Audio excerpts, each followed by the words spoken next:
Hello दोस्तों, आज हम इंडियन कॉन्स्टिट्यूशन से रिलेटेड ये हमारा नेक्स्ट लेक्चर है जिसमें हम एमसीक्यू सीरीज कर रहे हैं और इसमें क्वेश्चन के साथ साथ में थोड़ा रिवीजन भी आपका चल रहा है। तो अगर आप इसको देखेंगे तो इसमें आपको काफी हेल्प मिलेगी क्योंकि इसमें आपके क्वेश्चन तो होंगे ही, साथ ही साथ आपको लेटेस्ट इसमें जजमेंट भी मिल रहे हैं। ठीक है, लेटेस्ट इसमें जजमेंट्स भी मिल रहे हैं और प्लस आर्टिकल भी इसमें 1 to 395 तक आपके कंप्लीट किए जा रहे हैं। तो जो भी फैक्ट अगर कुछ रह जा रहे हैं तो वो भी साथ में कंप्लीट हो रहे हैं। तो आप इसमें फर्स्ट लेक्चर से और अब तक आपने जो लेक्चर देखे होंगे उसमें आपने पाया होगा कि आपको इसमें काफी हेल्प मिल रही है। ठीक है, और मतलब जजमेंट भी एमसीक्यू के साथ में रिवीजन भी हो रहा है। तो अब ये हमारा नेक्स्ट लेक्चर है जिसमें हम आर्टिकल 308 से लेकर के और 351 तक हम यहाँ पर कवर करेंगे।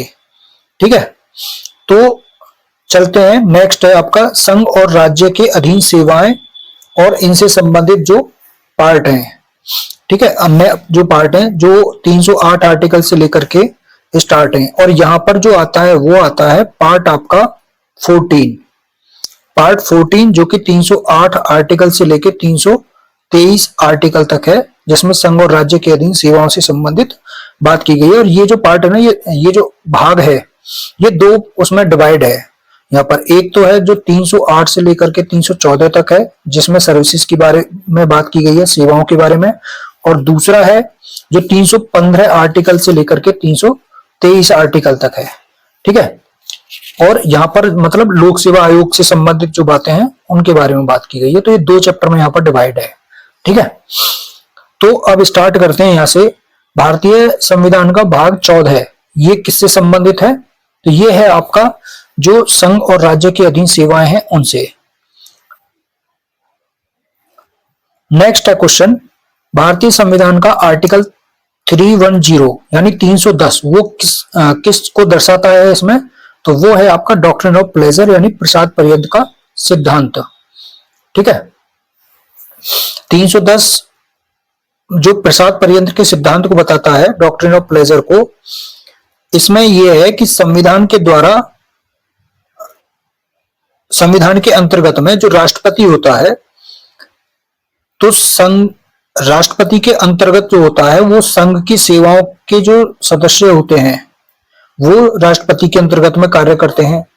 ठीक है ना, मतलब प्रसाद पर्यंत उसके कार्य करते हैं। और जो राज्य की सेवा में होते हैं वो राज्यपाल के प्रसाद पर्यंत यानी डॉक्ट्रिन ऑफ प्लेजर, उनके प्लेजर के अधीन पद धारण करते हैं।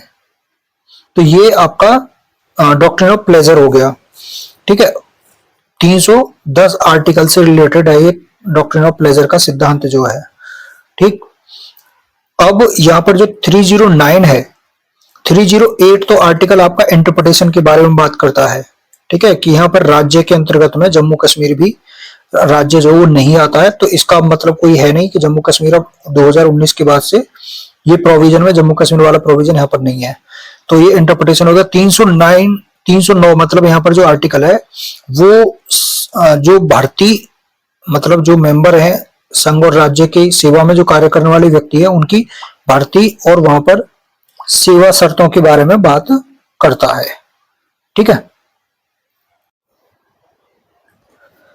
तो यहां पर 309 आर्टिकल हो गया जो संघ या संघ का मतलब है राज्य यानी सेंटर, जो संघ या राज्य की सेवा में कार्य करने वाले व्यक्ति हैं, सेवा में, ठीक है ना, कार्य करने वाले जो व्यक्ति हैं उनकी रिक्रूटमेंट, उनकी भर्ती है ना, और उनकी सेवा शर्तें, सेवा शर्तें मतलब जो कंडीशंस ऑफ सर्विस होती हैं उसके बारे में बात करता है आर्टिकल 309। और 310 जो आर्टिकल है वो बात करता है उनके टेन्योर के, जो संघ और राज्य की सेवा में जो व्यक्ति भर्ती किए जाते हैं, रिक्रूट किए जाते हैं, उनके टेन्योर के बारे में बात कर रहा है 310। नेक्स्ट क्वेश्चन है यहाँ पर 311 का जो संरक्षण है वो सिविल पद धारण करने वाले व्यक्ति को उपलब्ध है। तो चाहे वो संघ की सेवा में हो चाहे वो राज्य की सेवा में हो। तो यहां पर आंसर हो जाएगा आपका सी। उसके बाद में यहां पर जो नेक्स्ट है वो बात करता है कि कौन सा जो संरक्षण है, कौन सा प्रोटेक्शन है जो संघ और राज्य की सिविल सेवा के सदस्य को प्राप्त यहां पर नहीं है, उसकी बात कर रहा है। तो यहां पर यह है कि उसे यह अवसर दिया जाएगा कि वह ऐसी घोषणा करे कि ऐसा कदाचरण, ठीक है ना, कदाचरण जिसके लिए उस पर आरोप लगाए गए हैं वो भविष्य में नहीं दोहराएगा। तो ये अवसर यहाँ पर ऐसा नहीं दिया जाता है। तो ये जो संरक्षण है, ये जो प्रोटेक्शन है, ये उसको यहाँ पर नहीं मिलती है, ठीक है ना। तो इसका आंसर हो जाएगा आपका डी। ठीक, तो यहां पर जो 311 आर्टिकल है वो बात करता है डिसमिसल की, डिसमिसल, रिमूवल यानी उनको पद से हटाने के बारे में, और उनका जो पदान्वत होता है जिसको हिंदी में पदान्वत बोलते हैं वो होता है रिडक्शन, रिडक्शन इन रैंक। ठीक है, ये है आपका 311 में जो संघ और राज्य की सेवा में व्यक्ति हैं उनका डिसमिसल, रिमूवल और रिडक्शन इन रैंक। तो इसी में 311 में ही नेचुरल जस्टिस की बात की गई है, ठीक है ना। 311 का जो आर्टिकल 2 है वो नेचुरल जस्टिस की बात करता है, वो आपको याद रखना है। उसके बाद में नेक्स्ट है यहाँ पर क्वेश्चन, किसी राज्य की सिविल सेवा या संघ की सिविल सेवा के किसी सदस्य को किसी जांच या उसे सुने बिना डिसमिस या उसे यहाँ पर रिमूव किया जा सकता है। तो इसका जो सही आंसर है वो है जबकि उसे ऐसे आचरण के आधार पर डिसमिस या रिमूव किया जाता है जिसके लिए आपराधिक आरोप पर उसे सिद्ध दोष ठहराया गया है, यानी उसके क्रिमिनल चार्ज के लिए उस पर कन्विक्शन दिया गया है उसके लिए। तो ये 311 का क्लॉज नंबर 2, 311 के क्लॉज नंबर 2 है, उसको प्रोवाइजो है परंतु फर्स्ट वाला, ठीक है ना, उससे रिलेटेड है ये। उसके बाद में यहां पर नेक्स्ट है, किसी हाईकोर्ट में कार्यरत किसी चपरासी को आर्टिकल 311 के अंतर्गत यथाविध कोई जांच किए बिना सेवा से उसे डिसमिस किया जा सकता है। तो कब किया जा सकता है, कहां पर किया जा सकता है? हाईकोर्ट में कार्यरत चपरासी है तो हाईकोर्ट राज्य के राज्यपाल को यह समाधान हो जाता है कि राज्य की सुरक्षा के हित में समीचीन नहीं है कि ऐसी जांच हो। जांच किए बिना भी उसको कब किया जा सकता है? सुरक्षा के हित में, राज्य की सुरक्षा के हित में। तो ये आपको ध्यान रखना है कि राज्य की सुरक्षा के हित में वहां पर जांच किए बिना उसे डिसमिस किया जा सकता है। और ये किसको समाधान होना चाहिए? ऐसा कौन सेटिस्फाइड होना चाहिए? गवर्नर। ठीक, उसके बाद में तो ये हो गया, ये परंतुक सी है, 311(2) का परंतुक सी। उसके बाद में नेक्स्ट है 312 जो आर्टिकल है वो किसके संबंध में प्रावधान करता है? तो वो बात करता है आपका अखिल भारतीय सेवाओं के गठन के बारे में, ठीक है ना। अब जो 311 आर्टिकल है आपका, इससे रिलेटेड एक दो केस और हैं, ठीक है ना, इससे रिलेटेड एक दो केस और हैं। एक तो ये है इसमें कि डॉक्ट्रिन ऑफ प्लेजर जो 310 में हम पढ़ रहे थे, प्रसाद का जो सिद्धांत है, डॉक्ट्रिन ऑफ प्लेजर जो है उसके कुछ निबंधन यानी उसकी कुछ शर्तें हैं। पहला तो ये है प्रसाद के सिद्धांत का कि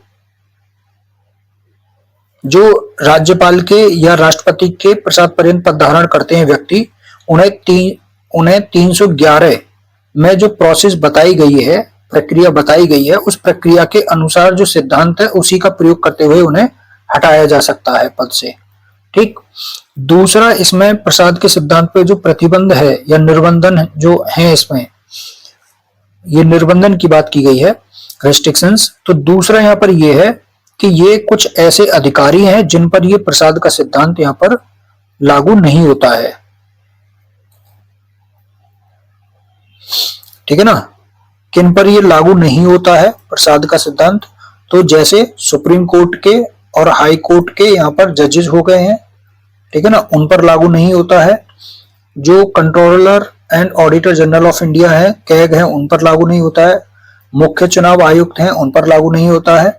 लोक सेवा आयोग जो है उनके अध्यक्ष वगैरह और सदस्य वगैरह जो हैं उन पर लागू नहीं होता है, ठीक है ना। और इसका प्रयोग नागरिकों के जो फंडामेंटल राइट हैं उसके अधीन इसका प्रयोग जो है वो किया जा सकता है। तो ये प्रसाद के सिद्धांत पर निर्बंधन यानी रेस्ट्रिक्शंस लगाए गए हैं, ठीक है। उसके बाद में यहां पर जो केस हैं उसके बारे में बात कर लेते हैं। एक तो इसमें केस है आपका उत्तर प्रदेश राज्य वर्सेस एएन सिंह का केस है, वो आपको पढ़ के जाना है, ठीक है। इसमें यही बात कही गई थी कि व्यक्ति जो है वो सिविल पद जो है सिविल पोस्ट को धारण करता है वो तब माना जाएगा जब राज्य और पद धारण करने वाले व्यक्ति के बीच में स्वामी और सेवक का संबंध स्थापित होता है, ठीक है। ये बात कही गई थी एएन सिंह वाले केस में। उसके बाद में जो नेक्स्ट केस है इससे रिलेटेड वो है गुजरात राज्य वर्सेस उमेद भाई ए पटेल, ठीक है। 2001 सुप्रीम कोर्ट का ये केस है। इस केस में ये बोला था कि जो अनिवार्य सेवानिवृत्ति होती है यानी जो कंपलसरी रिटायरमेंट जो होता है, अनिवार्य सेवानिवृत्ति, वो दंड नहीं है, पनिशमेंट नहीं है, ठीक है। यानी किसी व्यक्ति का अनिवार्य सेवानिवृत्ति राज्य कर सकता है।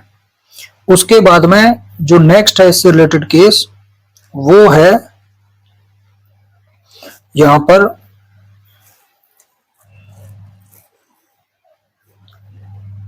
पुरुषोत्तम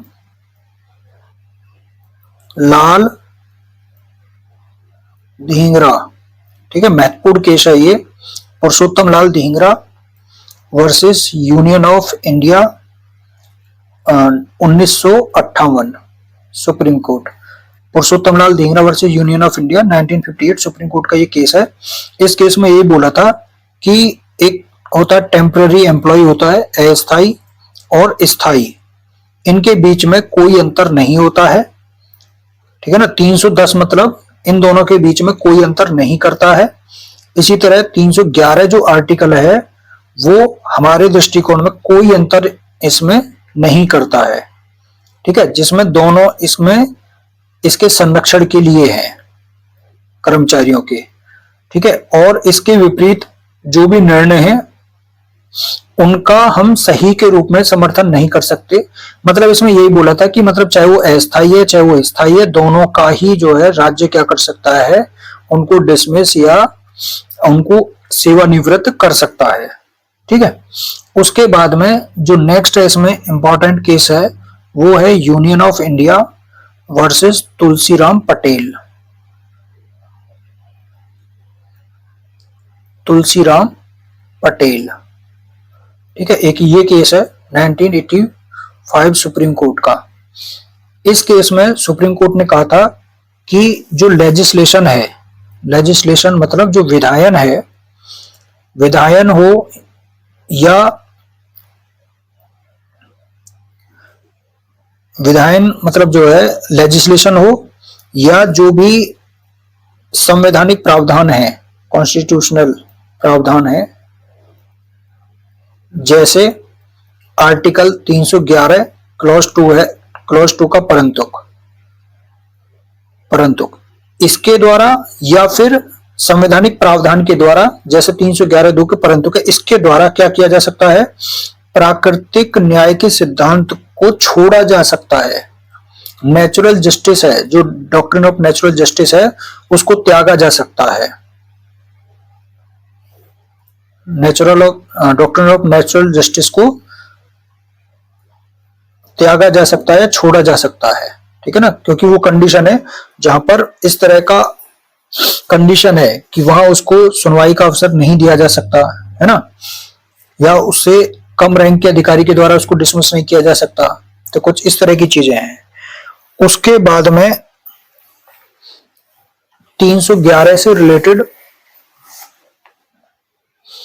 आपको एक दो लेटेस्ट केस और मिलेंगे यहां पर।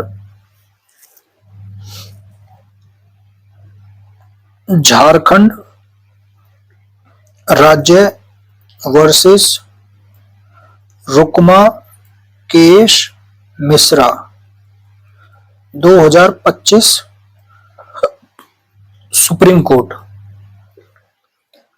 इसमें ये बोला था कि मतलब चैलेंज इसमें किया गया था कि क्या केवल जो नियुक्ति प्राधिकारी होता है, जो अपॉइंटमेंट अथॉरिटी होती है, वो ही कोई अनुशासनात्मक जो डिसिप्लिनरी एक्शन होता है या डिपार्टमेंटल जो एक्शन होता है, अनुशासनात्मक कार्यवाही कर सकता है नियुक्ति प्राधिकारी। तो इसमें सुप्रीम कोर्ट ने कहा था कि 311 का अर्थ ये नहीं है कि केवल नियुक्ति प्राधिकारी जो होता है, जो अपॉइंटमेंट अथॉरिटी जो होती है, वो ही किसी लोक कर्मचारी या सरकारी कर्मचारी के खिलाफ अनुशासनात्मक कार्यवाही शुरू कर सकता है, ऐसा 311 नहीं कहता है। यानी 311 एक के तहत में संवैधानिक सुरक्षा जो है वो नियुक्ति प्राधिकारी के द्वारा चार्जशीट जारी करने को अनिवार्य नहीं बनाती है। ये बात झारखंड राज्य वर्सेस रुकमा केश मिश्रा के मामले में कही गई थी। ठीक है, और इसी से रिलेटेड आपको दो केस और मिलेंगे। एक union of India versus BV. Gopinath का केस है 2014 सुप्रीम कोर्ट का। ठीक है, और एक है तमिलनाडु राज्य versus Pramod Kumar IAS 2018 supreme court. तो ये भी इसी से रिलेटेड है 311 से। ठीक है, तो आपको 2014 भी हो गया, 18 का भी हो गया, 2025 का भी हो गया और पुराने वाले भी हो गए, तुलसीराम पटेल के और आपके पुरुषोत्तम लाल ढींगरा के। ये 5-6 केस हैं जिन आपको याद रखने हैं। ठीक है, उसके बाद में नेक्स्ट चलते हैं 312 जो आर्टिकल है उस पर। 312 आर्टिकल यहां पर किससे संबंधित है? तो अखिल भारतीय सेवाएं जो हैं, जो ऑल इंडिया सर्विसेज हैं, उनके गठन से संबंधित है।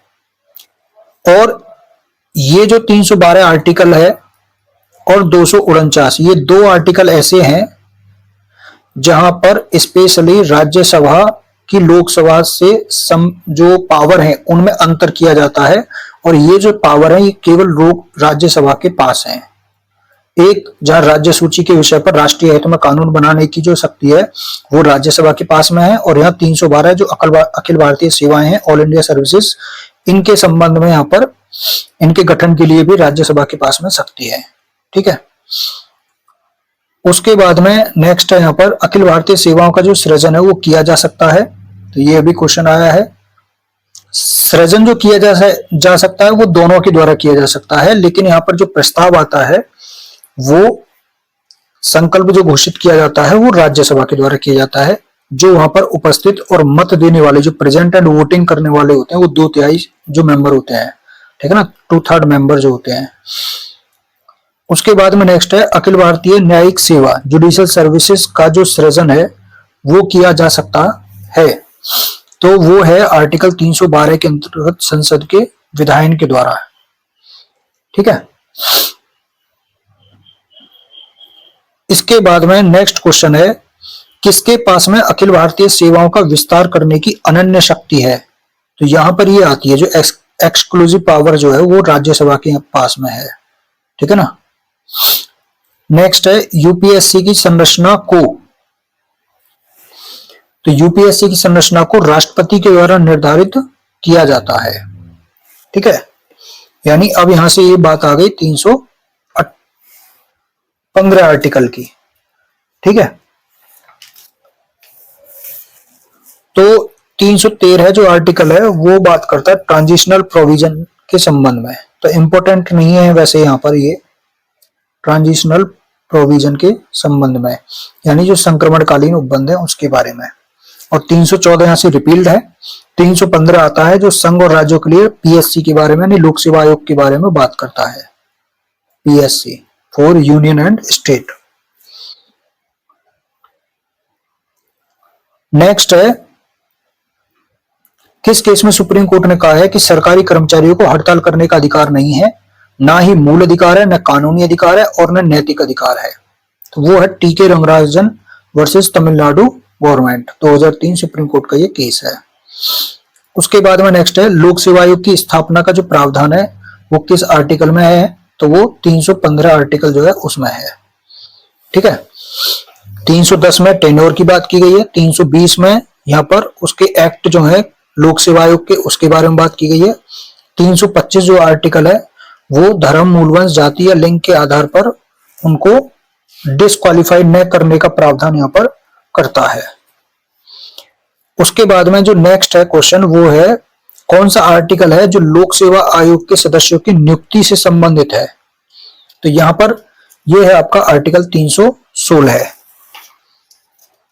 यहाँ पर सदस्यों की नियुक्ति और पदावधि के बारे में बात की गई है।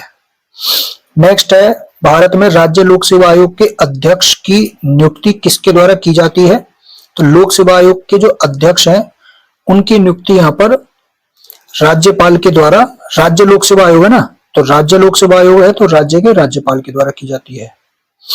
नेक्स्ट है, संघ लोक सेवा आयोग के सदस्यों का जो कार्यकाल है वो कितने वर्ष का होता है, तो वो 6 वर्ष का होता है। 6 वर्ष या 65 वर्ष यहाँ पर होता है उनका कार्यकाल का। ठीक है, मतलब जो संघ लोक सेवा आयोग होता है उसका 6 वर्ष या 65 वर्ष होता है, और जो राज्य लोक सेवा आयोग है या फिर वो संयुक्त है, जॉइंट पब्लिक सर्विस कमीशन है, इन दोनों के लिए होता है 62 वर्ष, 62 वर्ष या 6 वर्ष। लेकिन जो संघ लोक सेवा आयोग है उसके लिए कितना होता है, 6 वर्ष या 65 वर्ष।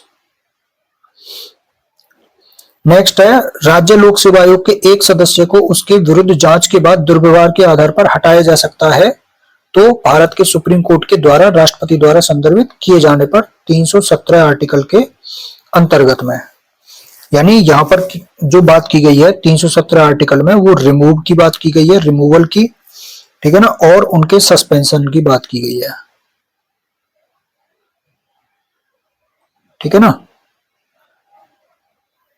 उसके बाद में नेक्स्ट है, कौन सा केस है जो आर्टिकल 311 से संबंधित यहां पर है, तो ये अभी हमने बताया है, पुरुषोत्तम लाल धिंगरा का केस है, तुलसीराम पटेल का केस है, गुजरात राज्य वर्सेस उमेद भाई ए पटेल जो है उनका भी केस है, तो यहाँ पर ये हो गया उपरोक्त सभी। नेक्स्ट है, अंधा होना संघ लोक सेवा आयोग का सदस्य होने के लिए अयोग्यता नहीं है, यह किस केस में कहा गया था, तो ये है आपका जयशंकर प्रसाद वर्सेस बिहार राज्य का केस। ये 1993 का केस है सुप्रीम कोर्ट का। उसमें ये कही गई थी कि आर्टिकल 317 का जो क्लॉज सी है उसके अधीन मानसिक और शारीरिक शिथिलता, मानसिक और शारीरिक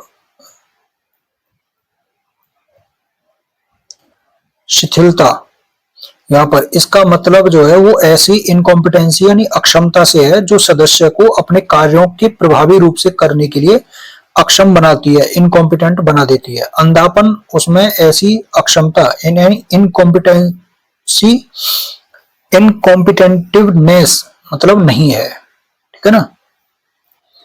उसके बाद में नेक्स्ट है, इसमें किसमें राज्य लोक सेवा आयोग के कार्यों का विस्तार करने की शक्ति है, तो कौन कर सकता है राज्य लोक सेवा आयोग के कार्यों का विस्तार, राज्य का विधानसभा। ठीक है। उसके बाद में यहां पर जो 318 आर्टिकल यहां पर है उसमें बात की गई है जो आयोग के मेंबर हैं, जो आयोग के सदस्य हैं, ठीक है ना, और जो स्टाफ है, यहां पर आयोग के जो मेंबर हैं और जो स्टाफ हैं उनकी सेवा शर्तों, उनकी सर्विसेज जो है उनके संबंध में रूल बनाने की या रेगुलेशन बनाने की जो पावर है उसके बारे में बात की गई है। तो वहां राष्ट्रपति होगा और राज्यपाल दोनों ही इनके संबंध में रूल बना सकते हैं, रेगुलेशन बना सकते हैं। और 319 जो आर्टिकल है वो बात करता है कि जो आयोग के सदस्य के द्वारा अगर वो सदस्य नहीं रहते हैं तब वो पद धारण नहीं कर सकते, तो उस पर प्रोहिबिशन यानी जिसको प्रतिषेध बोलते हैं उसकी बात की गई है 319 आर्टिकल में। ठीक है। और 320 जो आर्टिकल है वो उनके कार्य के बारे में बात करता है। ठीक। तो लोक सेवा आयोग की जो कृत्य हैं, जो फंक्शंस हैं, वो किस में बताए गए हैं? 320 आर्टिकल में। उसके बाद में नेक्स्ट है किस आर्टिकल में और उनका विस्तार। अभी जो हमने ये क्वेश्चन पढ़ा था कि उनके कार्यों का जो विस्तार है वो 321 आर्टिकल में है। ठीक है ना, ये जो क्वेश्चन था ये 321 आर्टिकल से रिलेटेड है, ये वाला। नेक्स्ट है किस आर्टिकल में लोक सेवा आयोग के कृत्यों का विस्तार करने की शक्ति संबंधी प्रावधान किए गए हैं? तो ये आर्टिकल 321 है। उसके बाद में नेक्स्ट है प्रशासनिक न्यायाधिकरण, एडमिनिस्ट्रेटिव ट्रिब्यूनल्स के लिए प्रावधान भारत के संविधान के संशोधन यानी किस संशोधन के द्वारा यहाँ पर जोड़े गए हैं? तो वो है आपका 42 कॉन्स्टिट्यूशनल अमेंडमेंट के द्वारा। ठीक। तो यहां पर जो ये 323 ए आर्टिकल की बात की गई है, इससे पहले 320 आपको याद रखना है फंक्शन, 321 याद रखना है जो फंक्शन है इनका एक्सटेंशन, फंक्शन का एक्सटेंशन 321। 322 है वो एक्सपेंसेस की बात करता है। ठीक है ना, एक्सपेंसेस की बात करता है। और 323 यहां पर रिपोर्ट्स की बात करता है।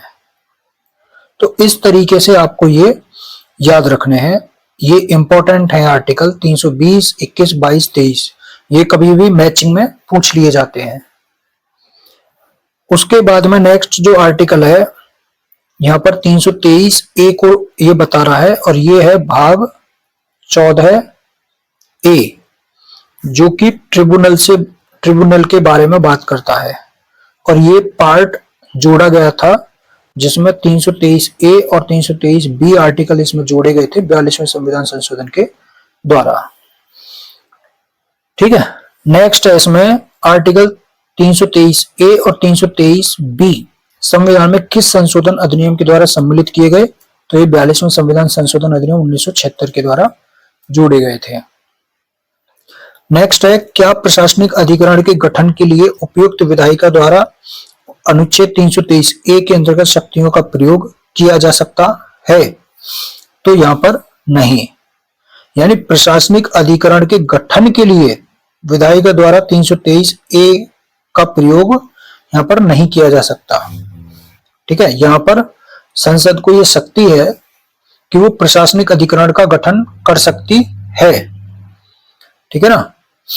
और प्रशासनिक अधिकरण अधिनियम 1985 इसी के तहत में ही यहां पर लाया गया था और उसमें सेंट्रल गवर्नमेंट को पावर प्रदान की गई है कि राज्य के लिए एक या अधिक ट्रिब्यूनल की स्थापना वहां पर कर सकती है। लेकिन ये एक्ट लागू नहीं होता, जो एडमिनिस्ट्रेटिव ट्रिब्यूनल एक्ट है 1985 का, प्रशासनिक अधिकरण अधिनियम 1985, ये लागू नहीं होता है। जो नेवी वगैरह होती है, आर्मी वगैरह होती है, थल सेना हो गई या नौसेना हो गई या वायुसेना हो गई या जो संघ के अन्य सशस्त्र बल के सदस्य हैं, संघ के सशस्त्र बल के जो सदस्य हैं उन पर, ठीक है ना, सुप्रीम कोर्ट या फिर हाई कोर्ट के कोई अधिकारी हैं या उनके कर्मचारी हैं और संसद के किसी सदन के सचिवालय के कोई कर्मचारी हैं, ठीक है ना, इन पर ये एक्ट लागू नहीं होता है। उसके बाद में नेक्स्ट है यहां पर प्रशासनिक प्राधिकरण अधिनियम 1985 के अंतर्गत राज्य प्रशासनिक अधिकरण प्राधिकरण का गठन कौन कर सकता है? तो यहां पर भारत का राष्ट्रपति, ठीक है, केंद्रीय सरकार के द्वारा अधिसूचना जारी करके उसका गठन किया जा सकता है प्रशासनिक प्राधिकरण का। तो इस तरीके से यहाँ पर ये क्वेश्चन थे। उसके बाद में अब यहां से जो नेक्स्ट आता है आपका, इसमें अब जो लेटेस्ट इसमें जो जजमेंट वगैरह हैं वो आएंगे प्रशासनिक प्राधिकरण से संबंधित। यहां पर जो एक जजमेंट है आपको वो पढ़ना है, L Chandra Kumar versus Union of India 1997 Supreme court. ये केस है, इसमें सुप्रीम कोर्ट ने कहा कि जो आर्टिकल 323 ए का जो क्लॉज 2 सी, ठीक है ना, और 323 बी, 323 बी का जो क्लॉज 3 सी है, ये जिस सीमा तक हाई कोर्ट और सुप्रीम कोर्ट के क्षेत्राधिकार की अधिकारता जो है, उनके जुरिस्डिक्शन जो है उसको समाप्त करता है, वहां तक वो क्या रहेंगे, असंवैधानिक यानी अनकॉन्स्टिट्यूशनल होंगे, क्योंकि वे न्यायिक पुनर्विलोकन यानी जुडिशियल रिव्यू की जो पावर होती है उसको डैमेज करते हैं, उसको क्षति पहुंचाते हैं, ठीक है ना। और ये जो न्यायिक पुनर्विलोकन है वो संविधान का आधारभूत ढांचा है, यानी basic structure of the constitution है। ये बात कही गई थी L Chandra Kumar versus Union of India के केस में। उसके बाद में यहां पर नेक्स्ट है आपका, ये भाग 14 नहीं भाग 15 है यहां से, ठीक है ना। भाग 14 तो हो गया, 14 ए भी हो गया। भाग 15 से भाग 17 तक यहाँ पर यह है आपका 324 से आर्टिकल 351, ठीक है। इसमें हम पढ़ते हैं पहले भाग 15, और भाग 15 जो 324 आर्टिकल से लेकर 329 ए आर्टिकल तक बताता है। और किससे रिलेटेड है ये, निर्वाचन से यानी इलेक्शन से रिलेटेड है, ठीक है। इसमें है निर्वाचन आयोग निम्न हेतु चुनाव कराता है। तो जो इलेक्शन कमीशन है वो किसके लिए चुनाव कराता है यहाँ पर, तो जो लोकसभा के चुनाव होते हैं जैसे, यानी संसद के, राज्य का विधानमंडल यानी विधानसभाओं के, और उनके राष्ट्रपति का चुनाव और उपराष्ट्रपति का चुनाव, ये आपका 324 एक कहता है कि निर्वाचन आयोग के पास में संसद और राज्य के विधानमंडल, राष्ट्रपति, उपराष्ट्रपति के पदों के निर्वाचन के लिए निर्वाचक नामावली तैयार कराने का भी, और उस निर्वाचन के जो इलेक्शन है उसके कंडक्ट कराने के लिए उसका सुपरविजन यानी उसका अधीक्षण, डायरेक्शन देना यानी उसका निर्देशन, और उनका कंट्रोल यानी नियंत्रण का भी उसके पास में अथॉरिटी होती है यानी प्राधिकार होता है। और यह एक संवैधानिक निकाय है, ठीक है ना, क्योंकि 324 आर्टिकल के अधीन दिया हुआ है, तो यह एक संवैधानिक यानी कॉन्स्टिट्यूशनल बॉडी है, संवैधानिक निकाय है, ठीक है। और इसमें जो सीईसी होता है, जो मुख्य चुनाव आयुक्त होता है, उसकी नियुक्ति राष्ट्रपति के द्वारा की जाती है, और सीईसी जो निर्वाचन आयोग के अध्यक्ष के रूप में कार्य करता है। चुनाव आयोग किसके चुनाव का संचालन नहीं करता है, तो अभी जो बात हुई थी यहाँ पर, तो लोकल बॉडी जो होती है उनके चुनाव का संचालन यहाँ पर नहीं करता है, कंडक्ट नहीं करता है, ठीक है। नेक्स्ट है आर्टिकल 324 किससे संबंधित है, तो निर्वाचन आयोग से संबंधित है, ठीक है। उसके बाद में निर्वाचन आयोग के गठन का जो प्रावधान है वो किस आर्टिकल में दिया हुआ है, तो 324 क्लॉज 2 में यहां पर दिया हुआ है। यानी निर्वाचन आयोग जो मुख्य निर्वाचन आयुक्त यानी सीईसी से और अन्य ईसी यानी निर्वाचन आयुक्त इलेक्शन कमिश्नर से मिलकर के बनेगा, और उन्हें नियुक्त कौन करेगा, राष्ट्रपति उनको नियुक्त करेगा, ठीक है ना।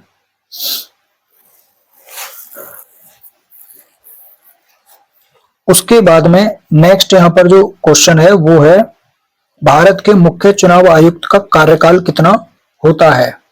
तो यहां पर भी जैसे लोकसभा आयोग के अध्यक्ष का होता था 6 वर्ष और 65 वर्ष तक की आयु तक, जो भी पहले हो, ठीक है।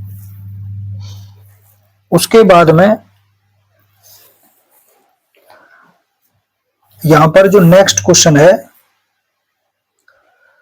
वो है निर्वाचन आयुक्त को उसके पद से कौन हटा सकता है। तो निर्वाचन आयुक्त को उसके पद से मुख्य निर्वाचन आयुक्त की सिफारिश पर भारत का राष्ट्रपति हटा सकता है। 324 का क्लॉज 5 यहां पर ये बात करता है। उसके बाद में नेक्स्ट है मुख्य चुनाव आयुक्त को उसके पद से हटाया जा सकता है। तो उसी प्रणाली और उसी आधार पर हटाया जा सकता है जो सुप्रीम कोर्ट के न्यायाधीश को हटाने के लिए प्रयुक्त होते हैं। ठीक है। उसके बाद में नेक्स्ट है यहां पर कौन सा स्टेटमेंट यहां पर सही है यानी सत्य है।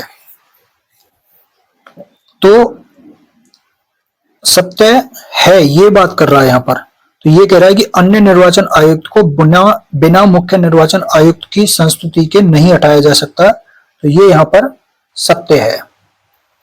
ठीक है। नेक्स्ट है उसके बाद में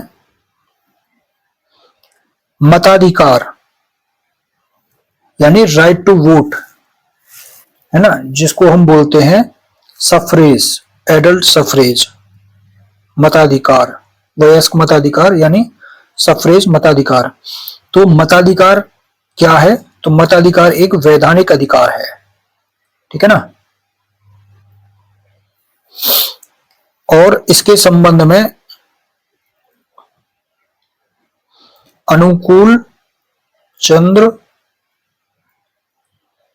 प्रधान versus Union of India 1997 Supreme Court का एक केस है। इसमें यही बात कही गई थी, सुप्रीम कोर्ट ने कही थी कि जो राइट टू वोट है, जो मतदान का अधिकार है, वो अधिनियम द्वारा प्रदान किया गया अधिकार होता है, इसलिए यह वैधानिक अधिकार है। ठीक है ना। अनुकूल Chandra Pradhan versus Union of India 1997 का ये केस है। तो अब यहां पर देखिए ये तो आ गया जो मताधिकार है, और इसी से रिलेटेड ये आर्टिकल है एक 326। ठीक है। जो लोकसभा और राज्य की विधानसभा के लिए जो निर्वाचन है उसमें वयस्क मताधिकार के बारे में बात की गई है। वयस्क मताधिकार यानी एडल्ट सफरेज के बारे में बात की गई है आर्टिकल 326 में। और इसी में ही जो निर्वाचन के लिए जो मत यानी वोट करने का जो राइट एज है वो 21 वर्ष से 18 वर्ष यहां पर किया गया था 61वां संविधान संशोधन के द्वारा। ठीक है ना। तो आपको ये याद रखना है। उसके बाद में जो यहां पर 325 आर्टिकल है, जैसे आप 25 आर्टिकल को पढ़ते हो वहां पर कि धर्म, मूल, वंश, जाति या लिंग के आधार पर धार्मिक जो स्वतंत्रता है, ऐसे ही यहां पर 325 आर्टिकल है जो बात करता है धर्म, मतलब जो 15 आर्टिकल को जैसे आप पढ़ते हो, 15 को पढ़ते हो ना, तो ऐसे यहाँ पे 325 यानी 25 है धर्म, मूल वंश। ठीक है ना। यानी रिलीजन हो गया, ये रेस हो गया, उसके बाद में जाति हो गया, जाति मतलब जो कास्ट हो गया, या यहाँ पर लिंग के आधार पर यानी जेंडर के आधार पर।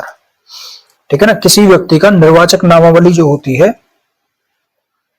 जो इलेक्टोरल रोल जिसको बोलते हैं, उसमें शामिल किए जाने के लिए उसको इनएलिजिबल उसका ना होना। ठीक है ना। और उसका किसी निर्वाचक नामावली में शामिल किए जाने का दावा ना किया जाना, उसके बारे में बात करता है। और 327 जो आर्टिकल है यहां पर वो बात करता है विधानमंडल के लिए। विधानमंडल के लिए जो निर्वाचन होते हैं, इलेक्शन जो होते हैं, उस इलेक्शन के संबंध में कुछ प्रोविजन करने की संसद की जो शक्ति है उसके बारे में बात की गई है 327 आर्टिकल में। ठीक है। और 328 में किसकी बात की गई है? यहां विधानमंडल के लिए निर्वाचन के बारे में कौन प्रोविजन कर रहा है? संसद। और राज्य के जो विधानमंडल के लिए है, राज्य विधानमंडल के लिए वहां पर विधानमंडल की शक्ति दी गई है यहाँ पर। तो ये एक तरह से कोरिलेट है दोनों ही। यहाँ विधानमंडल की शक्ति दी गई है 328 में। तो इस तरीके से आपको 324, 325, 326, 327 और 328 आर्टिकल यहाँ पर कंप्लीट हो गए। अब बात आती है इसमें जो चीज छूट रही है वो है जजमेंट से रिलेटेड। ठीक है,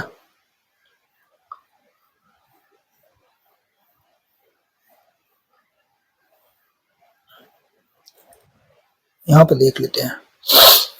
तो इसमें जो 324 आर्टिकल है, इससे रिलेटेड कुछ जजमेंट है, उनके बारे में बात कर लेते हैं और कुछ फैक्ट है। ठीक है, जैसे एक तो इसमें आपको जो याद रखना है वो है आपका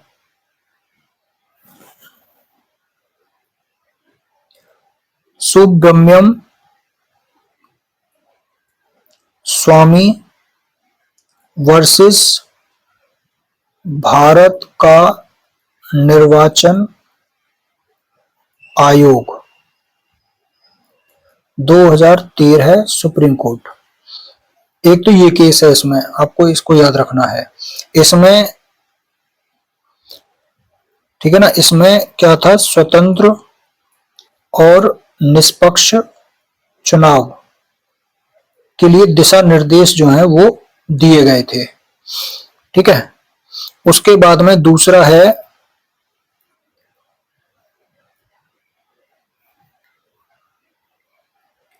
एन चंद्रबाबू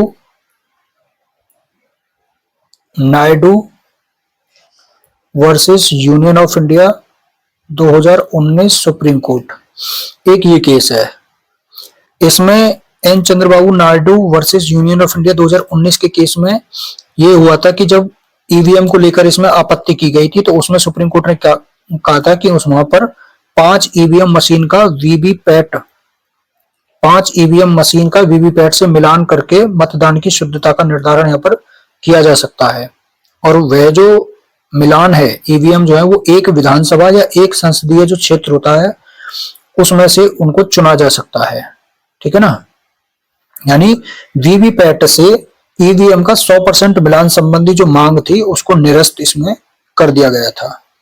उसके बाद में जो नेक्स्ट केस यहाँ पर था वो है सुनील आर्या वर्सेस भारत का निर्वाचन आयोग 2023 सुप्रीम कोर्ट। एक ये केस है जिसमें ईवीएम के सोर्स का मतलब फ्री ऑडिट यानी स्वतंत्र ऑडिट कराए जाने की संबंधी जो मांग थी उसको डिनाई कर दिया था, मतलब अनएक्सेप्ट कर दिया था, और जजमेंट दिया कि निर्वाचनों का अधीक्षण, निर्देशन और नियंत्रण इसका कार्य आर्टिकल 324 के अंतर्गत में केवल निर्वाचन आयोग में निहित है। ठीक है ना, जिसके लिए वह स्वतंत्र है। उसके बाद में नेक्स्ट जो यहां पर वो है जजमेंट, वो है आपका Anoop Barnwal versus Union of India 2023 Supreme Court. इस जजमेंट में ये कहा गया था कि जब तक संसद कानून नहीं बनाती है तब तक जो सीईसी और अन्य ईसी की जो अपॉइंटमेंट है वो उसके लिए एक चयन समिति उनका चुनाव करेगी, और उस चयन समिति में 3 सदस्य होंगे जिसमें पीएम और लोकसभा के जो सदस्य हैं वहां पर लोकसभा के मेंबर, ठीक है ना, वो होंगे। और अगर वो नहीं है, ठीक है ना, लोकसभा में जो विपक्ष का जो नेता मतलब उसका नेता जो रहेगा वो रहेगा, या फिर अगर वो नहीं है तो जो सबसे बड़ी जो विपक्षी पार्टी है उसका जो नेता रहेगा वो रहेगा। और तीसरा इसमें सीजेआई, ठीक है ना, 3 इसमें मेंबर रहेंगे।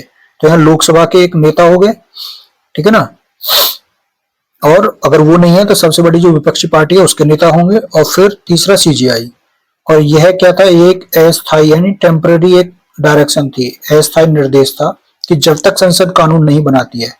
इसीलिए यहाँ पर जो है संसद ने क्या किया था, कानून बना दिया था, सीईसी एंड ईसी एक्ट 2023, और इसी कानून के तहत में यहाँ पर सीजीआई जो थे उनको हटा दिया गया मेंबर को चयन समिति में से, और यहाँ पर एक मेंबर जो है वो रख दिए गए जो कैबिनेट मिनिस्टर के जो पद पर जो व्यक्ति रहेगा वो, और वह व्यक्ति पीएम के द्वारा नॉमिनेट किया जाएगा। तो इस तरीके से यहाँ पर जो है निर्वाचन आयोग की एक तरह से स्वतंत्रता जो है वो यहाँ पर उसको चैलेंज किया गया था, फिर बाद में भी सुप्रीम कोर्ट में। ठीक है, और इसी से रिलेटेड फिर और जजमेंट भी आए, जैसे जया ठाकुर जो है उनका एक केस है versus Union of India 2024 supreme court.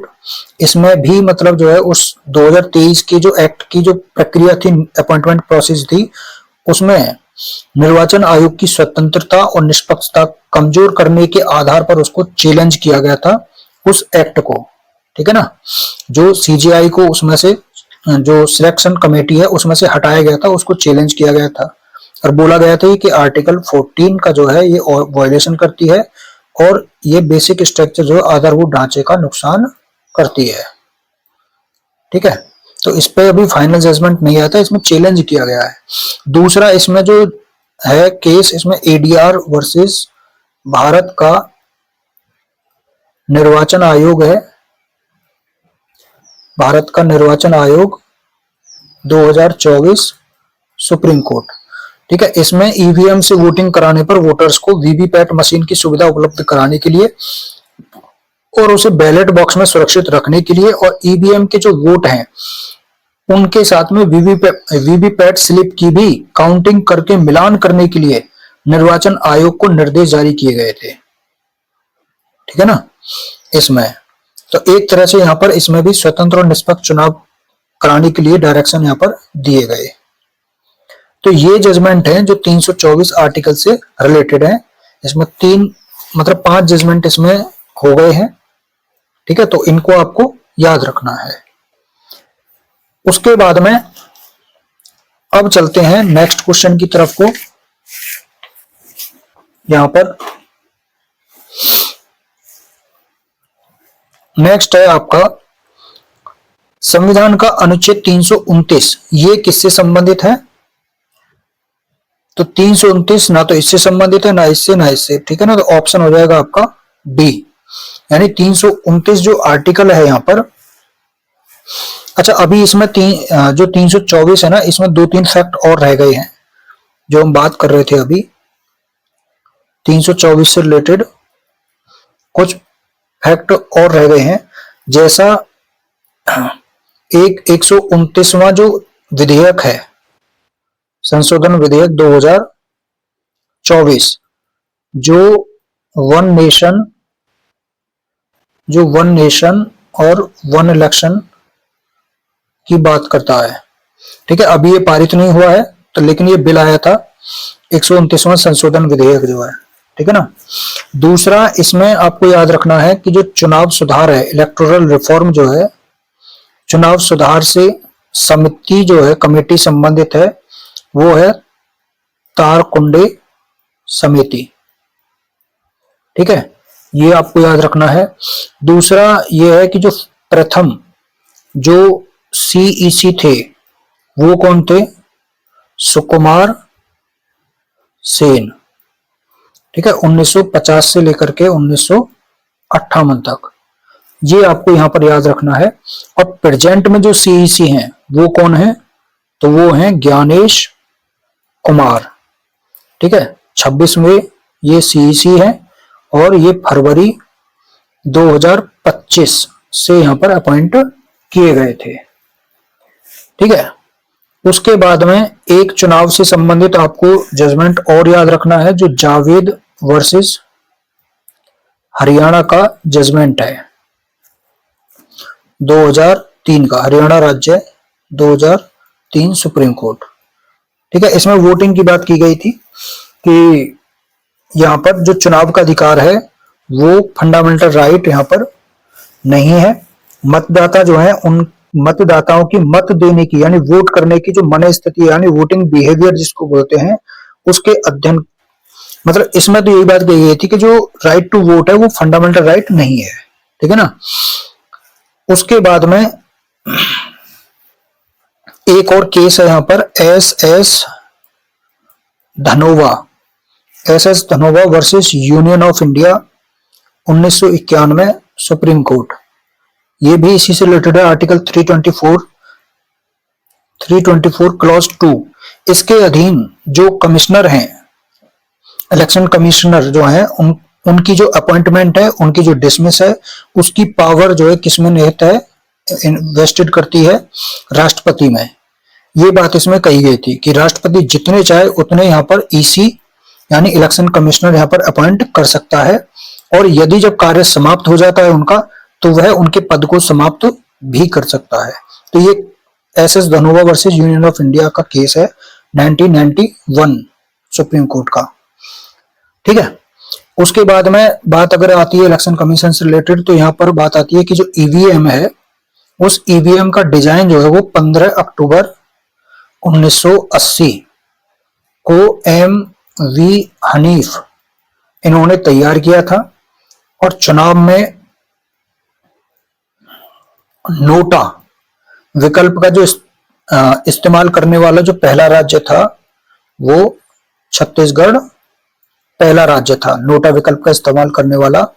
और इलेक्शन से रिलेटेड, मत से रिलेटेड जो एक और है कि जो 26 जनवरी है, उस दिन को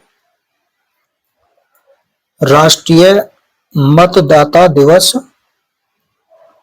मनाया जाता है। ठीक है। तो ये चीज आपको इसमें याद रखनी है। और एक है वर्ड आपको याद रख लेना है, सेफोलॉजी। सेफोलॉजी जो है वो मतों का विज्ञान कहा जाता है। ठीक है ना। उसके बाद में अब चलते हैं आर्टिकल 329 पर, जो हम बात कर रहे थे। आर्टिकल जो 329 है वो बात करता है बार टू इंटरफेरेंस, यानी हस्तक्षेप जो किया जाता है कोर्ट का, उसका उस पर बार लगाता है, उस पर वर्जन करता है आर्टिकल 329। ठीक है। अब नेक्स्ट जो क्वेश्चन है वो है चुनाव याचिका में प्रमाण की जवाबदेही किस पर होती है। तो वो चुनाव को चुनौती देने वाले व्यक्ति पर। उसके बाद में जो नेक्स्ट है वो पूछ रहा है कौन सा इसमें से उत्तर यहां पर सही है। तो भारत के संविधान के अनुच्छेद 332 के अनुसार प्रत्येक राज्य की विधानसभा में अनुसूचित जातियों के लिए और असम के स्वशासित जिलों की अनुसूचित जनजातियों को छोड़कर अन्य अनुसूचित जनजातियों के लिए स्थान आरक्षित रहेंगे। तो यही इसमें से आंसर यहां पर सही है। ठीक है ना। उसके बाद में नेक्स्ट है आर्टिकल 332 के अंतर्गत प्रत्येक राज्य की विधानसभा में अनुसूचित जातियों के लिए और स्वशासित जिलों की अनुसूचित जातियों को छोड़कर अन्य अनुसूचित जनजातियों के लिए स्थान यहाँ पर आरक्षित रहेंगे। तो किसको छोड़कर यहाँ पर जो है अभी जो ऊपर वाली लाइन थी ना, उसी को यहाँ दूसरे तरीके से क्वेश्चन में यहाँ पर ला दिया है। ठीक है ना। ये आर्टिकल 332 में है। तो अभी जो हमने 329 पढ़ा था, तो अब यहाँ पर जो भाग 16 है वो बात करता है कुछ वर्गों के संबंध में विशेष प्रावधान, यानी special provision relating to certain classes. ठीक है। और ये 330 से लेकर के 342 ए आर्टिकल तक यहां पर इसमें रहेंगे। अब बात करते हैं नेक्स्ट,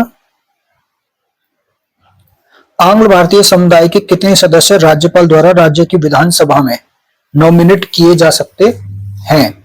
तो एक यहां पर नॉमिनेट किया जा सकता है 333 आर्टिकल के तहत में। ठीक है। नेक्स्ट है कौन सा प्रोविजन है जो राष्ट्रीय अनुसूचित जाति आयोग का उपबंध यहां पर करता है। तो 338 जो आर्टिकल है वो एससी कमीशन की बात यहां पर करता है। उसके बाद में नेक्स्ट है 338A किसकी स्थापना के संबंध में प्रावधान करता है?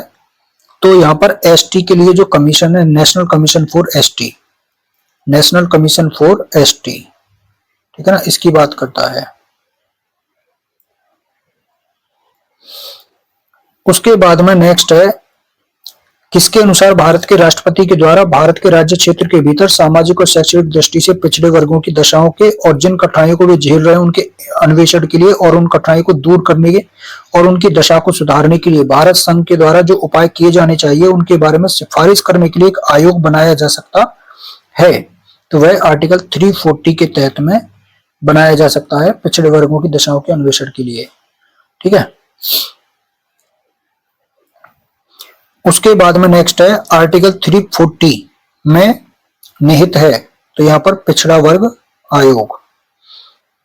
नेक्स्ट है जातियों या जनजातियों को अनुसूचित जाति या अनुसूचित जनजाति घोषित करने की जो शक्ति है वो किसमें निहित है? तो वह है भारत के राष्ट्रपति में, ठीक है ना, 341 आर्टिकल के अंतर्गत में यहां पर।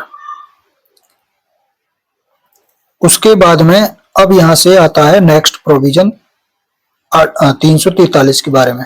अब यहां जो 342 तक ये बात है उसके बारे में थोड़ा सा पढ़ लेते हैं, ठीक है ना। यहां पर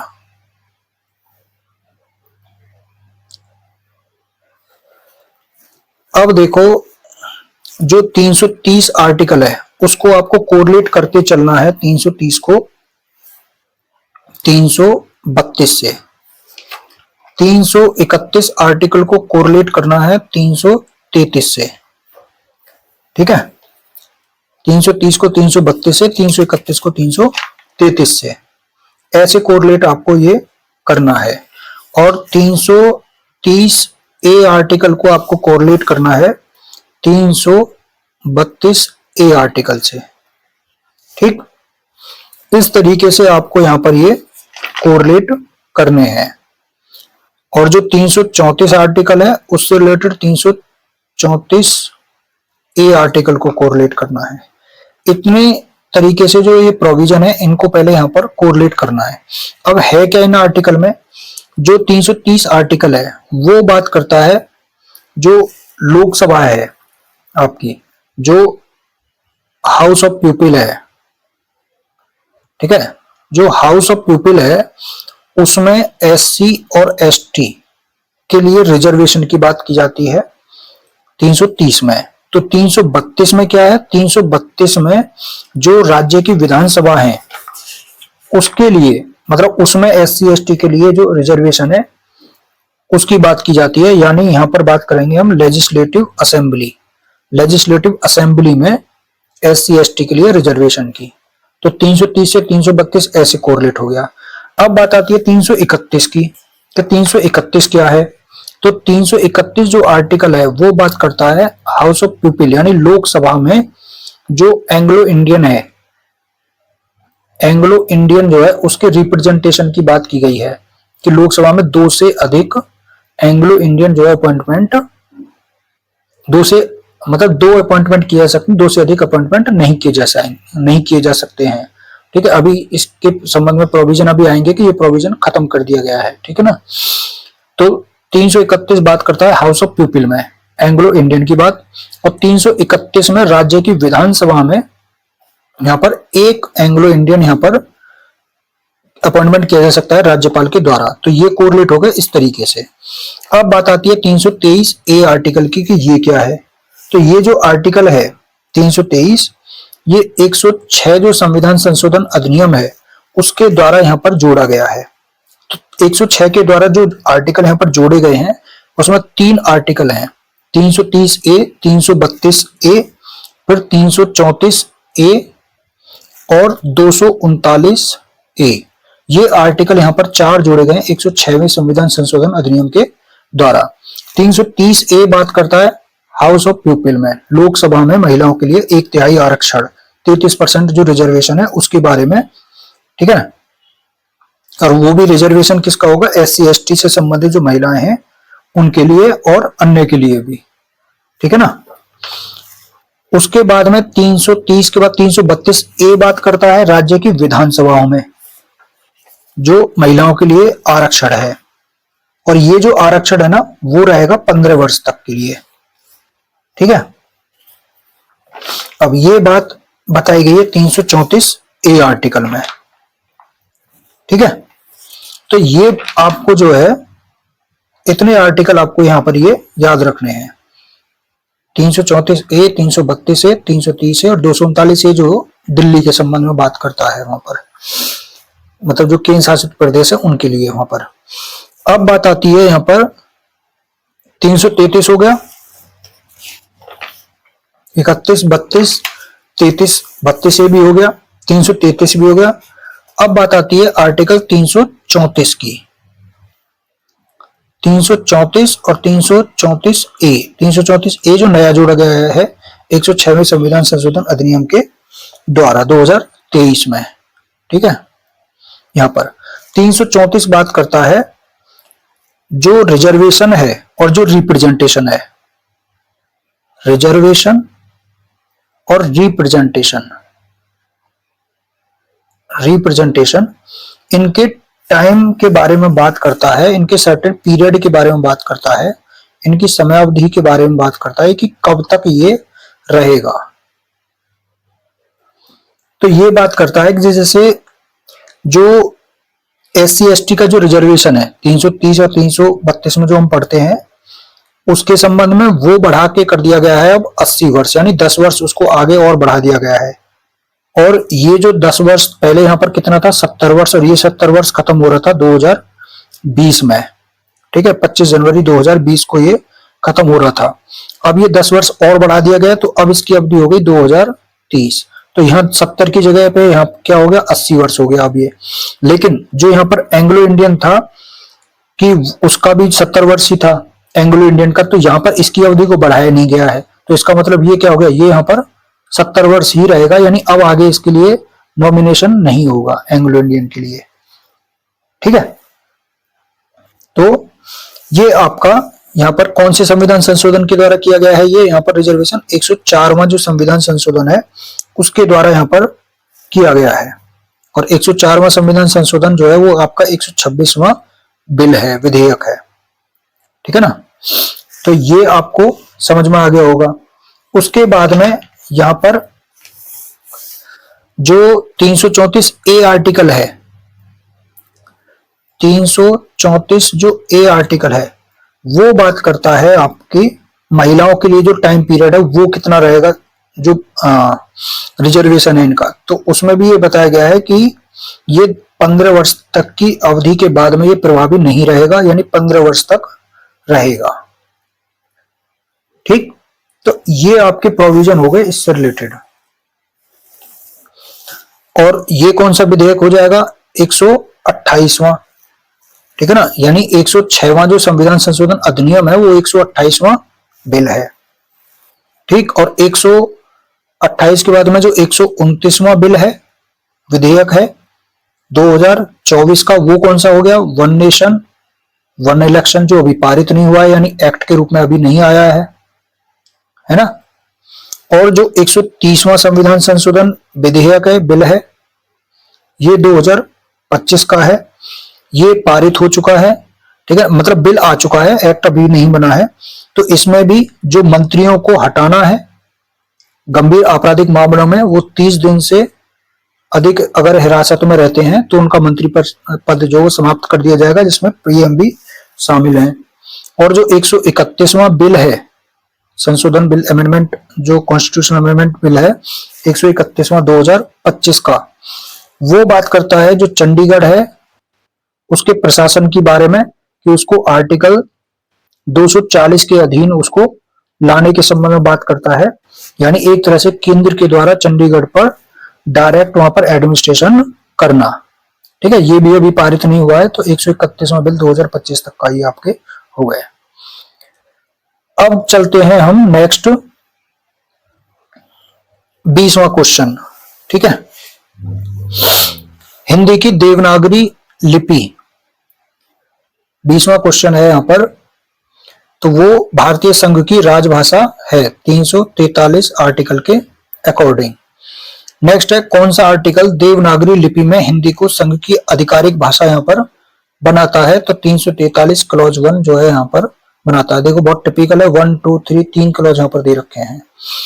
नेक्स्ट है आपका भारतीय संघ की राजभाषा हिंदी देवनागरी लिपि में होगी, ये किस में कहा गया है, तो आर्टिकल 343 क्लॉज 1 में।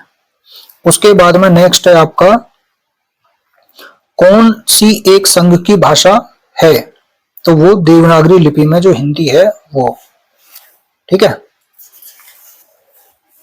उसके बाद में नेक्स्ट है सुप्रीम कोर्ट और हाई कोर्ट में और अधिनियम आदि के लिए प्रयोग की जाने वाली भाषा जब तक संसद विधि द्वारा अन्यथा उपबंध न करे तब तक वो होगी सुप्रीम कोर्ट, और प्रत्येक हाई कोर्ट में सभी कार्रवाइयां अंग्रेजी भाषा में होंगी। ये 348 आर्टिकल यहाँ पर ये बताता है, ठीक है। तो इस तरीके से आपके ये आर्टिकल यहाँ पर कंप्लीट होते हैं। अब इसमें जो नेक्स्ट जो इसमें प्रोविजन है वो अभी जो छूट गए हैं उनके संबंध में बात कर लेते हैं।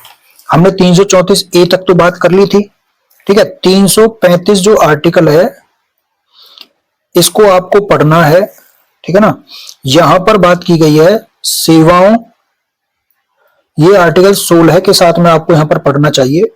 सेवाओं और पदों यानी सर्विसेज में और पोस्ट्स के लिए यहां पर एससी और एसटी के दावे के संबंध में बात की गई है आर्टिकल 335 में, ठीक है। उसके बाद में 336 जो आर्टिकल है वो आंग्ल भारतीय समुदाय के संबंध में बात करता है। तो ये प्रोविजन तो इंपॉर्टेंट यहां पर नहीं है कि कुछ सेवाओं में आंग्ल भारतीय समुदायों का दावा या विशेष प्रोविजन जो उनके संबंध में रहेंगे, तो 336 तो यहाँ पर इंपॉर्टेंट नहीं है। 337 भी आंग्ल भारतीय समुदाय के फायदे के लिए जो एजुकेशनल ग्रांट है उसके संबंध में विशेष प्रावधान के बारे में बात करता है, तो वो भी यहाँ पर इंपॉर्टेंट नहीं है। अब बात आती है यहाँ पर 338 जो प्रोविजन है आपका उसके संबंध में। 338 जो है वो बात करता है NCSC के बारे में, यानी national commission for schedule caste, राष्ट्रीय अनुसूचित जाति आयोग के बारे में बात करता है 338, ठीक है। उसके बाद में आयोग का जो गठन होता है वो राष्ट्रपति के द्वारा यहाँ पर किया जाता है, ठीक है। इसमें अध्यक्ष होते हैं, उपाध्यक्ष होते हैं और मेंबर भी होते हैं। उसके बाद में 338 के बाद में 338A ये आपको याद रखना है, NCST के बारे में बात करता है, national commission for schedule tribe, राष्ट्रीय अनुसूचित जनजाति आयोग। और फिर 338B आपको याद रखना है जो national commission for backward classes यानी राष्ट्रीय पिछड़ा वर्ग आयोग के बारे में बात करता है 338B। और ये आपका 102वां जो संविधान संशोधन है 2018 का, उसके द्वारा यहां पर ये जोड़ा गया था। उसके बाद में इसी से रिलेटेड आपको जो याद रखना है 339 340, ये दो आर्टिकल अलग से हैं, पहले इनको बाद में पढ़ना। बाकी 341 फिर ऐसे ही शुरू होता है जैसे 338 338A 338B, ये तीन आर्टिकल यहाँ पर क्रम से आपको याद रखने हैं। फिर 341 342 और 342A ऐसे ही आपको फिर यहाँ पर ये आपको याद रखने हैं। 341 आपको एससी के बारे में बात करता है कि एससी की कैटेगरी के अंतर्गत में कौन आएगा, तो राष्ट्रपति के द्वारा जो निर्धारित किया जाएगा, ठीक है ना। और राज्य के मामले में राज्यपाल से परामर्श करने के बाद में। यहाँ एसटी की परिभाषा है, ठीक है ना, एसटी कौन होगा। और यहाँ पर ओबीसी की बात की गई है, ठीक है ना। ओबीसी नहीं कहेंगे बल्कि यहाँ पर कहेंगे बीसी, ठीक है ना। बैकवर्ड क्लासेस जो है वो सामाजिक और शैक्षणिक दृष्टि से पिछड़े वर्ग। और यहाँ पर 342A भी आपका 2018 में 102वां जो संविधान संशोधन अधिनियम है उसके द्वारा यहाँ पर पारित किया गया था। तो तीन आर्टिकल यहाँ पर ऐसे कोरिलेट हैं आपस में, तो इनको भी आपको याद रखना है। तो 338 338A 338B ऐसे हैं, 341 342 342A, इस तरीके से आपको ये याद रखने हैं। बात बचती है फिर बीच में 339 और 340 आर्टिकल की। तो ये एससी और एसटी इन दोनों से रिलेटेड है, इनके कल्याण के बारे में और इनके प्रशासन के बारे में, इनके प्रशासन और कल्याण के बारे में, संघ का नियंत्रण के बारे में बात की गई है। ठीक है। और जो 40 है वो जो पिछड़ा वर्ग है बीसी, उसके अन्वेषण के लिए आयोग की नियुक्ति के बारे में बात की गई है यहां पर 40 में। तो इस तरीके से आपको 342 से आर्टिकल तक यहाँ पर कंप्लीट हो जाते हैं। देखो जैसे यहाँ पे आपने एससी एसटी और बीसी के लिए आपने बात की है ना, ऐसे ही आपको यहाँ पे 366 जो आर्टिकल है उसमें वहां डेफिनेशन दे रखी है। तो 366 क्लॉज जो 24 है उसमें एससी की डेफिनेशन है, 25 में एसटी की डेफिनेशन है 366, और 366 के ही 26C में यहाँ पर बीसी जो है सामाजिक और शैक्षणिक दृष्टि से पिछड़े वर्ग, इसकी डेफिनेशन है आपका। ठीक है। तो यहां पर ये आपको याद रखना है। उसके बाद में आपको इसका एक और चीज है कि 102वां संविधान संशोधन हो गया, फिर 105वां संविधान संशोधन जो अधिनियम है 2021, उसके द्वारा राज्यों को भी अब बीसी जो है सामाजिक और शैक्षणिक दृष्टि से पिछड़े वर्गों को लिस्ट करने की जो शक्ति है, पावर जो है वो यहाँ पर दे दी गई है। ठीक है ना। तो और 105वां संविधान संशोधन अधिनियम 127वां आपका बिल है। ठीक है ना, 2021 का। तो ये सारे प्रोविजन थे जो आप किसी भी एग्जाम में जब आप पढ़ोगे ना क्वेश्चन को, तो आपकी पहले से की जो तैयारी है वो भी आपकी मजबूत हो जाएगी।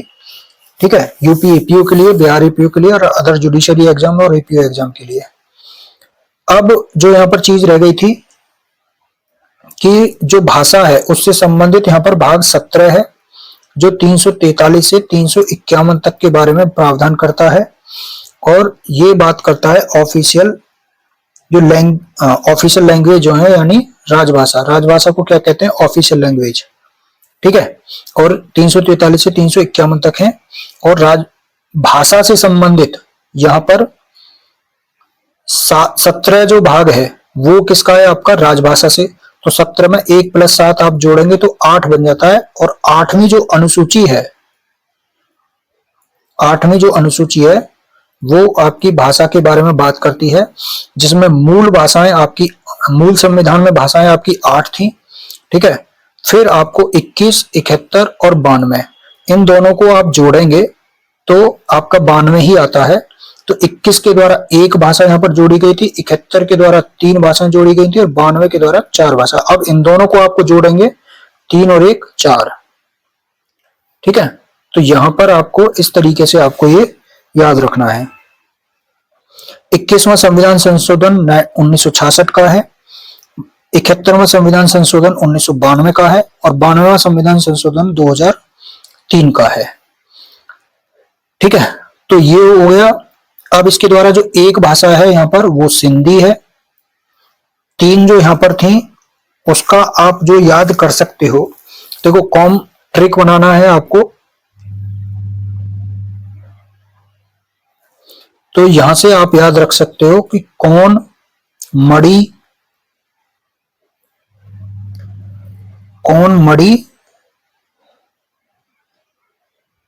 ले गया, कह सकते हो कौन मड़ी ले गया।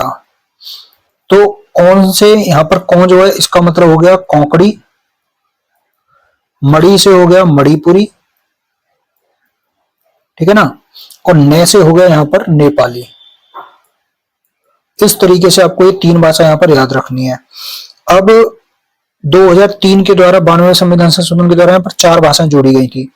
4 में आप याद रख लो कि भाई मैं बड़ा वाला सन हूं, बड़ा बेटा हूं मैं, तो मैं बड़ा बेटा हूं को मैं बोडो सन हूं, मैं बड़ो सन हूं। ठीक है ना। सन मतलब बेटा, तो मैं बड़ा सन हूं, बोडो।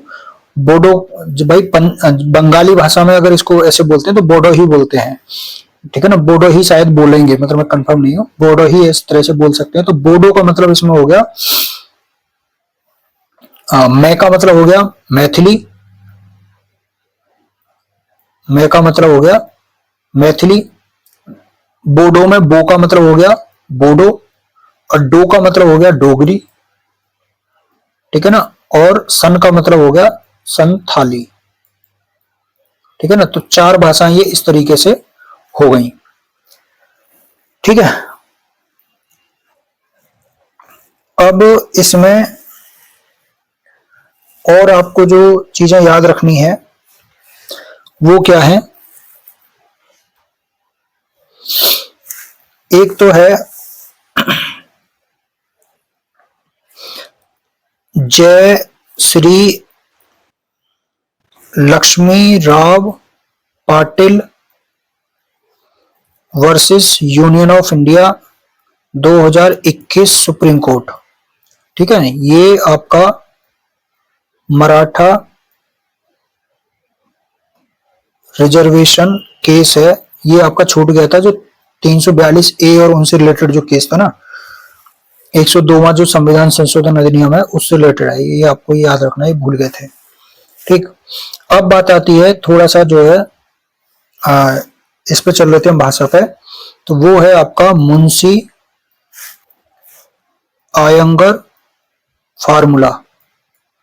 जो मुंशी आयंगर फार्मूला है इसके अंतर्गत ही 14 सितंबर 2000 कह रहे हैं 1949 को हिंदी को राजभाषा का संवैधानिक दर्जा यहां पर दिया गया था, और 14 सितंबर को इसलिए यहां पर हिंदी दिवस मनाया जाता है, और 10 जनवरी को यहां पर विश्व हिंदी दिवस मनाया जाता है, ठीक है। तो ये इतने सारे यहां पर फैक्ट आपके हो गए हैं।